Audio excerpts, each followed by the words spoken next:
So this is the world premiere of the Eastern Front, and that is what this poster is for, translated into Ukrainian. It is a documentary film put together by, in no small part, John Sweeney. And John is a well-respected journalist, a veteran journalist. Used to work for the BBC and Panorama, which for my American audience is, in essence, basically the British version of 60 Minutes, and kind of long-form investigative reporting. John has a real serious depth of knowledge in this region. He's been in Ukraine since the beginning of the war. He, back in the day, interviewed the shaman philosopher Alexander Dugin, and he's also interviewed Vladimir Putin himself. So John has a depth of knowledge here, as I say, and this is my interview with former BBC reporter John Sweeney.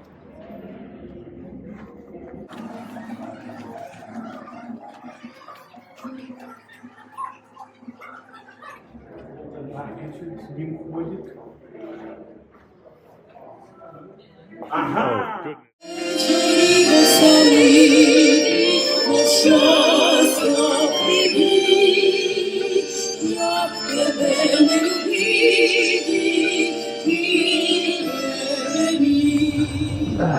So you and I have both been here basically throughout the entire war. You've been coming here for a long time. I've been coming here for a long time.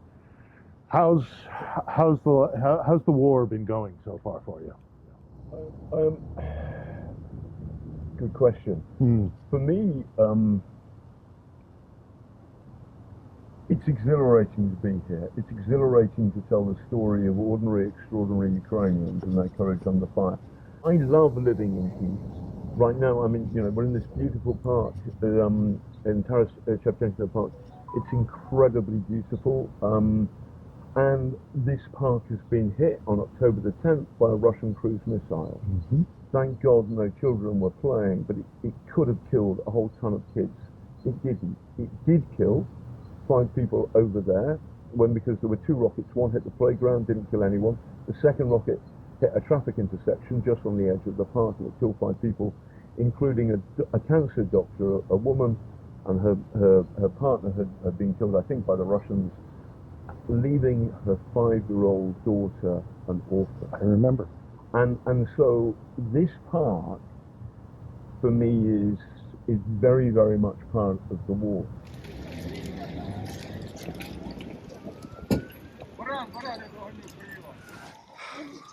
But what happened in my book Killer in the Kremlin, which I wrote for the paperback edition, I wrote it in October, but it was published in February.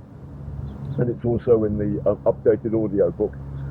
I said that I don't think Vladimir Putin is going to use a tactical nuclear weapon. And I set out my reasons for these. But essentially, the number one is he needs the Chinese on side, and the Chinese are afraid that a tactical nuke will trigger a You can't unring that bell. Yeah, I don't think he's going to do it. However, I did think that he was going to hit another Kakhovka dam. I did think that was going to happen because it's a way of hurting Ukraine where China won't mind and the West won't fight about it. Yeah.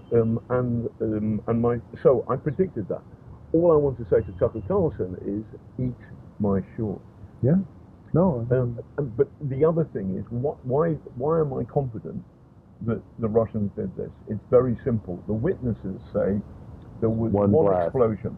There's a seismic test that was done that shows it was a single explosion. Yes, so it's seismology. Of a fortified dam built in the Soviet Union to resist attack by NATO. So in simple terms, this tank is built like Phil and I. The dam is built like a tank like you and I.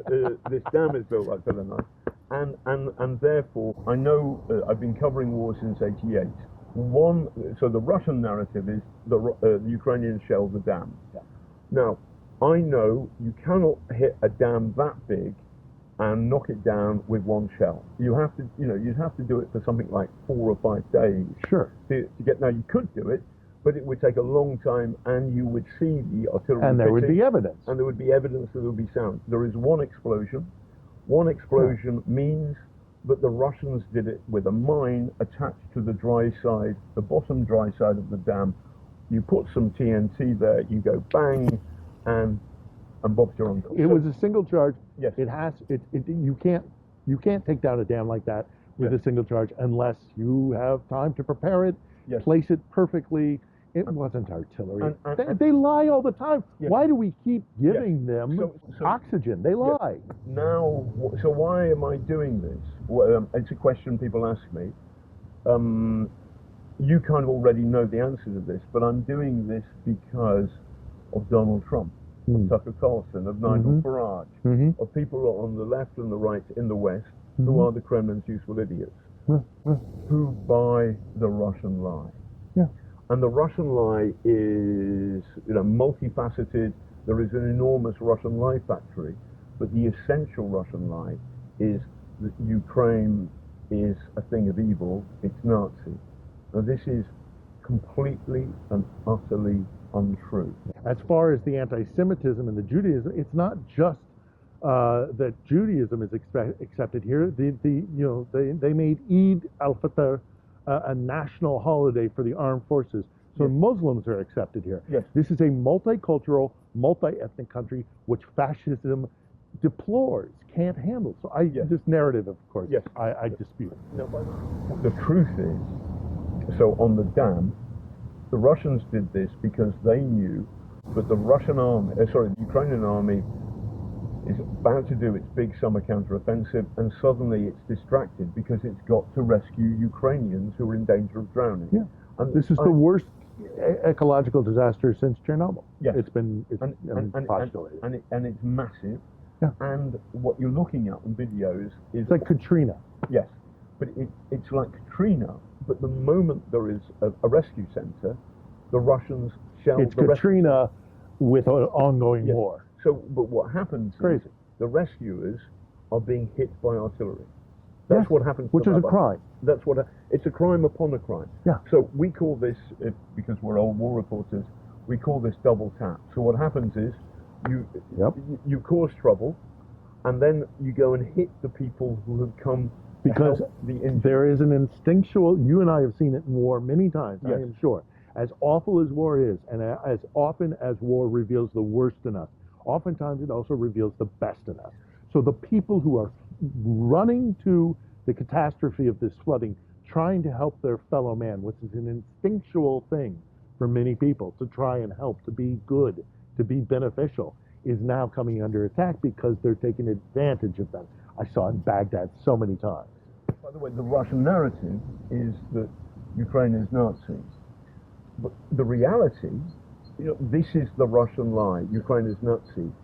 The reality is the chief rabbi of Ukraine is there helping people in flooded Kherson, and he's hit by Russian artillery. I just come now with the sheriff, this special car, to bring people here from over the river, and the Russian here.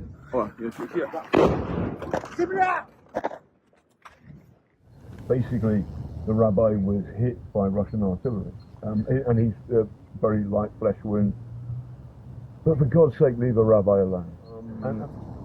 Phil, I'm embarrassed to say, I'm not embarrassed to say, I predicted that the Russians would blow. Yes, you did. So I've written. You have that on me. I did not predict the dam. I will bow to your greater expertise. On the other hand, I was going to mention this. Yes, keep calm and carry on. That's right. That's the coolest tattoo. However, look at my nails. But yeah, so but you get the feeling. I get the feeling.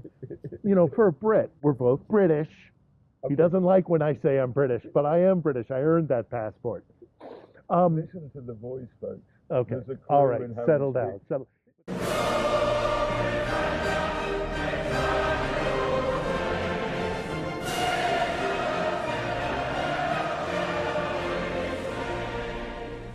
You've made the analogy to being here during the Blitz for a Brit and the Blitz spirit, and I agree 100%. Tell me a little bit about, as a Brit to a Brit, and the legacy of the Blitz. I'm a Brit. Do you get the same sense of that energy of they can throw whatever they want at us. We're gonna be resilient. We're gonna resist. Yes. So war is a thing of evil. It also opens a window into the aristocracy of the human soul.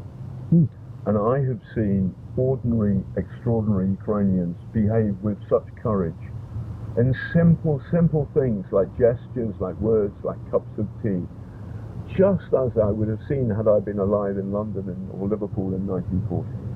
It's the same thing.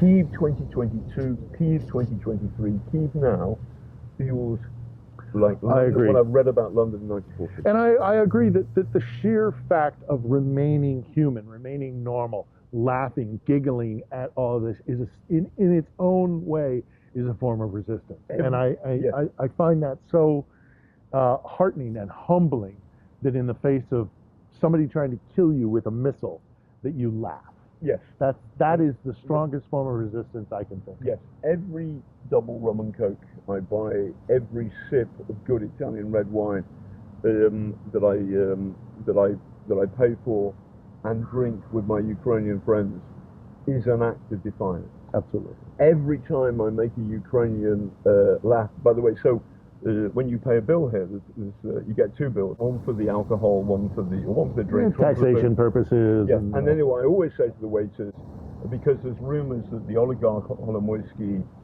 is the power behind Zelensky. So whenever you get two bills, I always say to the waiter, one for Holomoisky and one for Zelensky.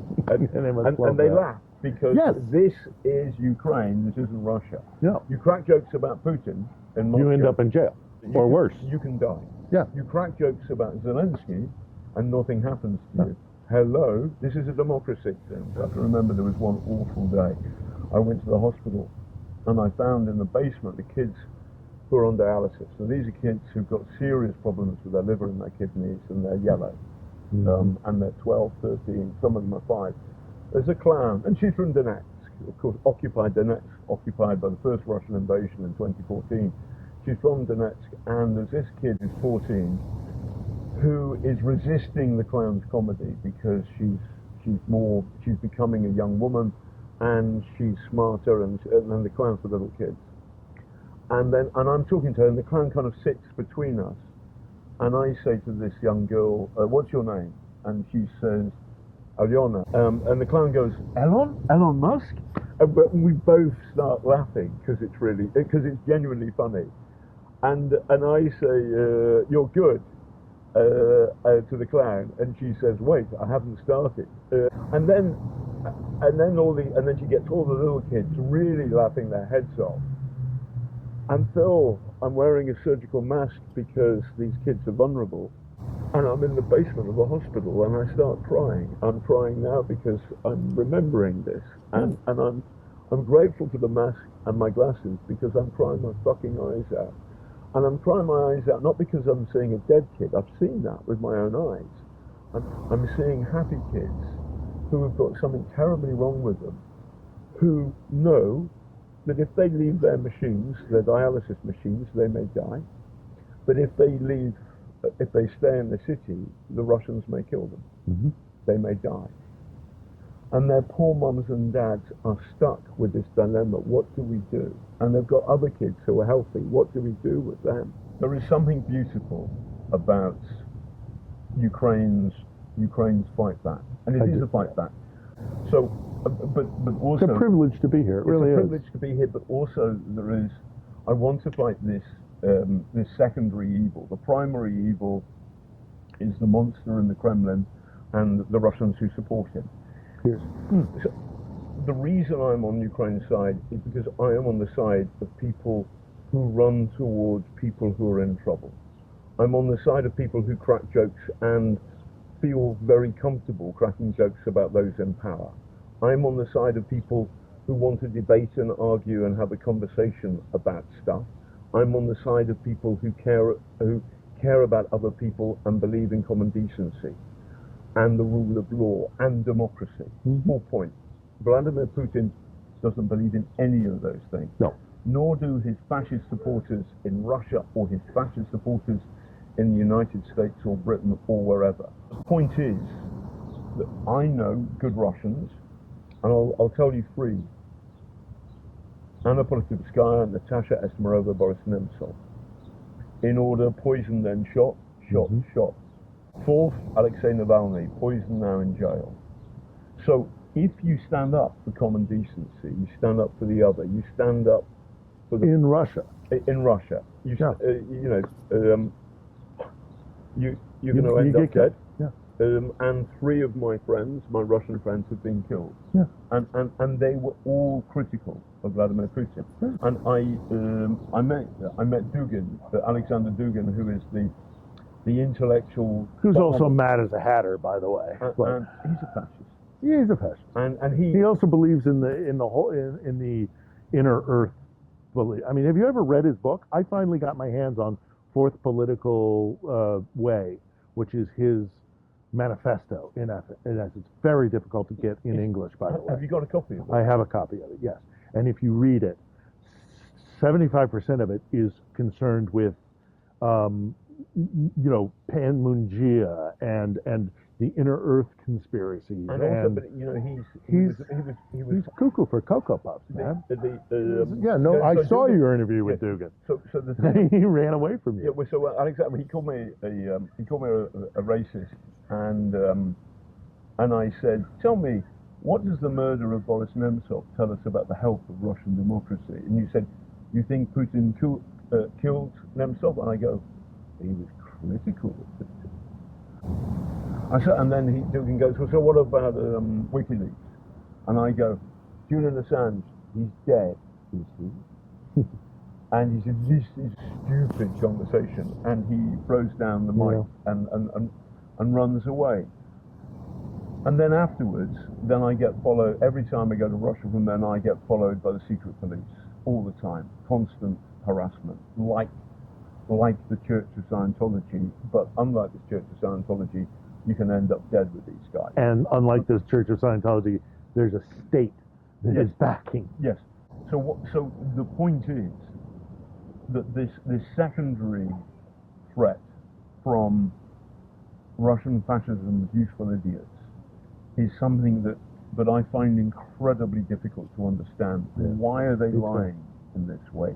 Why are they selling the Russian lie to their followers?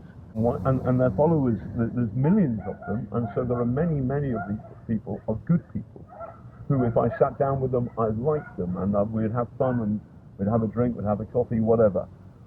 And they have been told a dark fairy story. Mm-hmm. So part of me being here is I'm supporting my Ukrainian friends, and I'm trying every now and then, and this film I've made, The Eastern Front, it's an attempt to show to people, as many people as possible, the nature and the darkness of the Russian lie. Yeah, you and I are both hungry. We have breakfast to go to, but I want to talk about your film, and then we'll call it a day. I've seen the film. I think it is a really good piece of work exhibiting a number of topics, which I'll leave for you to outline here as briefly or as extensively as you want to. But you touch on basically the overarching umbrella of it is the crimes and the despicable behavior of the Russians in Ukraine. I wonder if there's basically kind of 3 sections where you talk about things that the West can't let go. We cannot let it go without repercussions. Otherwise, it'll just embolden other despots around the world and others who want to employ, and do war crimes. Your movie is definitely worth watching. It's coming out in a number of different areas. There are premieres around the world, but tell folks kind of what the movie is about. So it's called The Eastern Front, and it's made by Byline TV and my company Black Dog Wolf Productions, and we examine the Russian lie. Mm-hmm. And you see Tucker Carlson. I think what's the other guy's called? Is it Gates? Matt Gates, Representative Matt Gates, an idiot, a useful idiot. Absolutely, who on the floor of Congress was concerned about whether weapons were going to the Azov Brigade. Although we know that the Azov Brigade has been purged of any kind of extremist far right. Yes, by and large, it is made illegal by Poroshenko in 2015. There were clashes between Azov and the Kyiv government, but still this consistent Nazi narrative, which the entire press corps is here, including press members who are not friendly to the West. Where are all the Nazis? Yes. Anyhow, I digress. Matt Gaetz is an idiot. Yes. Go right ahead. Okay, so the Russian lie. We don't attack civilians. We don't use banned weapons against civilians. We don't torture. So the film starts with a Russian missile attack on a working class block of flats in Dnipro. It kills 50, including 6 kids. And we interview some mums with their kids playing in a playground. And one of the mums, we don't know this when we're chatting to her, but she shows us this video, and it's a video she's taken of her kids in the next door block, and then suddenly everything goes orange, bang, and it's the moment the rocket lands. Now, it lands next door, and it kills her kids' friends. So some of the kids who died were friends of this lady, but we see it real. The producer, director, Caleb Robertson, has done a wonderful job. He's got a wonderfully immersive eye. You're there in the moment. So I think we nail the Russian use of artillery against civilian targets to the power of 1,000. Number 2, banned weapons. One of the banned weapons that you should not use against civilians is white phosphorus, or it's an incendiary bomb. It drops from the sky silently, and it burns at 2,500 degrees centigrade. Which has military applications, but to use it against civilians is a war crime. And they use it against civilians, and we prove that. Thirdly, torture, and this is, in a sense, perhaps the most harrowing thing in the film, is that we happen to go to a torture center in Kherson, and there we meet a chap called Alexander, who's your size. He's a big guy, and he's a strong and robust man. And the memories flood back, and he bursts into tears on camera, and he's telling you the truth. I mean, there are multiple journalists and accounts, and I've interviewed a dozen Ukrainians who've been tortured. But his account, you feel it in the moment, you get it, it is true. So our film nails the Russian lie. There's a beautiful moment at the end of the film where an old lady sits in a park, a little like this, but not as lovely as this. But the reason is that she's in Suburk and it's been hammered by Russian artillery so much, and the fuel and the power's off, there's no electricity, so they have to burn down trees, chop down trees for firewood. And if they go far, they risk being killed by artillery, so they're chopping down the trees in their own little park near their block of flats. And she bemoans this, and she says, it's so awful, I feel so bad about cutting the trees, but we've got no choice. And then she shows Kalen's camera that she's planting seedlings for our children and our grandchildren. And so that what's beautiful about this moment, the final moment of the film, is it shows hope. I am confident Ukraine will win this war. It has to, it must. And we must do everything we can to support the Ukrainians, give them the heavy metal and the treasure they need to fight this war, to get rid of the Russians out of their country. And I believe they win. They will win. I agree 100%. And I also furthermore think, and I have come to the conclusion, that Russia cannot benefit from this war in any way, shape, or form. There is no negotiation on territory. There's no negotiation on, there is negotiation. There'll have to be on reparations, but reparations will need to be paid. The children will need to be returned. Russia cannot benefit. But I agree with you as well that the Ukrainian spirit cannot be defeated. The Ukrainian spirit, much like the Blitz spirit that you have outlined, where every shell that is dropped, every crime that is committed, only bolsters their resistance. And there's too much blood that's been shed. There's too much damage and pain that this country has gone through for it not to have counted for something. This country is going to be amazing. And your documentary shows that spirit. Your documentary shows the criminality and the reason why Russia must be rejected. And so I appreciate your time. I appreciate hanging out with you. And I know you're going to stick it out. I'm going to stick it out.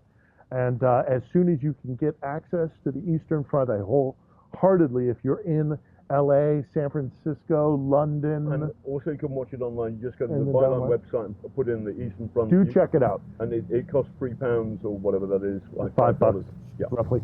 Yeah, do check it out. It will definitely show you why this war is so important. Now, both of us have ways of closing off our videos.